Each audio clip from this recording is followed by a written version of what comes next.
Como eu disse para vocês, a gente vai estar todas as semanas com um vídeo novo no nosso canal, na nossa página no Facebook, para motivar um pouco mais o conhecimento e a formação, né, profissional de atores, a experiência profissional de atores, tá certo?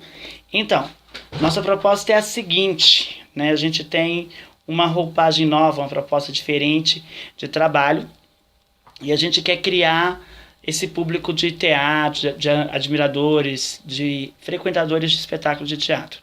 Mas hoje a gente vai falar diferente, vamos falar, em vez de falar do teatro, falar da formação de atores, a gente vai falar de algo que Formosa tem de muito positivo, que é o trabalho de contadores de história.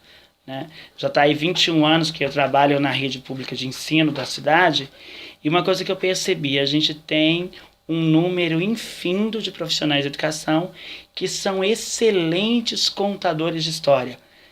Eles se vestem, se caracterizam, criam personagens para motivar a alfabetização, o letramento das nossas crianças e acaba gerando grandes espetáculos culturais e pedagógicos através da contação de história, né? O contador de história, ou como diz na mitologia africana, os griots, né? Eles têm toda uma roupagem, toda uma caracterização que motiva, que brilha os olhos, né? Haja visto, de repente, vestir-se de vovó, né, para contar as histórias, vestir-se de Dona Baratinha, vestir-se de repente, o tiozinho do Homem do Saco, né? Outros personagens de desenhos animados, para contar alguma historinha. A contação de história, uma técnica antiguíssima, né, que vem lá dos primórdios da humanidade. Né? Lá no livro Monte 5, Paulo Coelho usa de um contador de história, da proposta de contação de história, para falar do profeta Elias, que vai lá em Aquibar, aquela cidade que foi arrasada pelo povo assírio, né? Então o profeta Elias vai ensinar agora aos idosos e crianças que ficaram sobreviventes do massacre, que eles precisam contar às crianças as histórias de como era Aquibar, para que as crianças possam reconstruir a cidade. Né? Então manter viva a tradição. Os africanos, as suas tribos, os terreiros, né, de descendência africana, que tem toda a religiosidade, usam da figura do griot, né, para contar as histórias, falar de como é a origem do seu povo, da sua fé.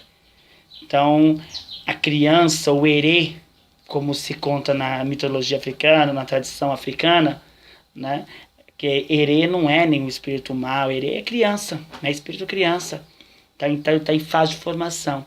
Então, para os africanos, então, toda essa figura de contar aos herês, contar às crianças a história do seu povo, a tradição.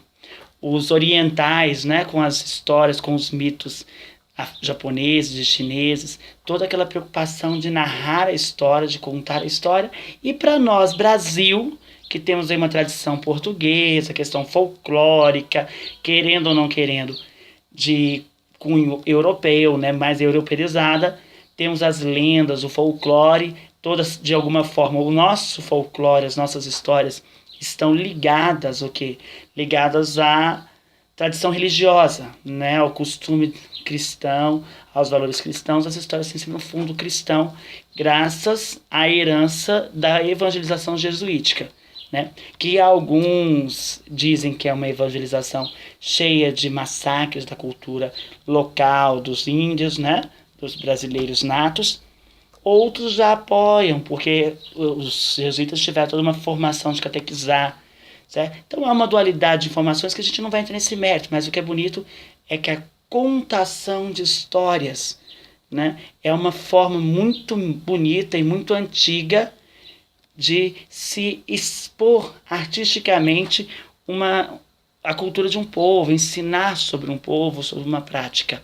Então, contação de história. Podemos dizer que Formosa, estado de Goiás, que ainda está em formação cultural, aprendendo a ser uma cidade cultural, tem esse diferencial de busca, de conhecer suas histórias, de transmitir para gerações futuras, através de historinhas, a sua cultura, o seu modo de viver, o que ela acredita, o que ela não acredita, mostrar quem é a cidade. Então, um abraço a vocês, até o próximo vídeo. Se você gostou, vai aqui embaixo, dá uma curtidinha no nosso canal, deixa o comentário pra gente saber, pergunte também, fale o que você gostaria que a gente falasse sobre cultura, certo? Vai ser um prazer. Então, se o vídeo foi bom, dá um joinha.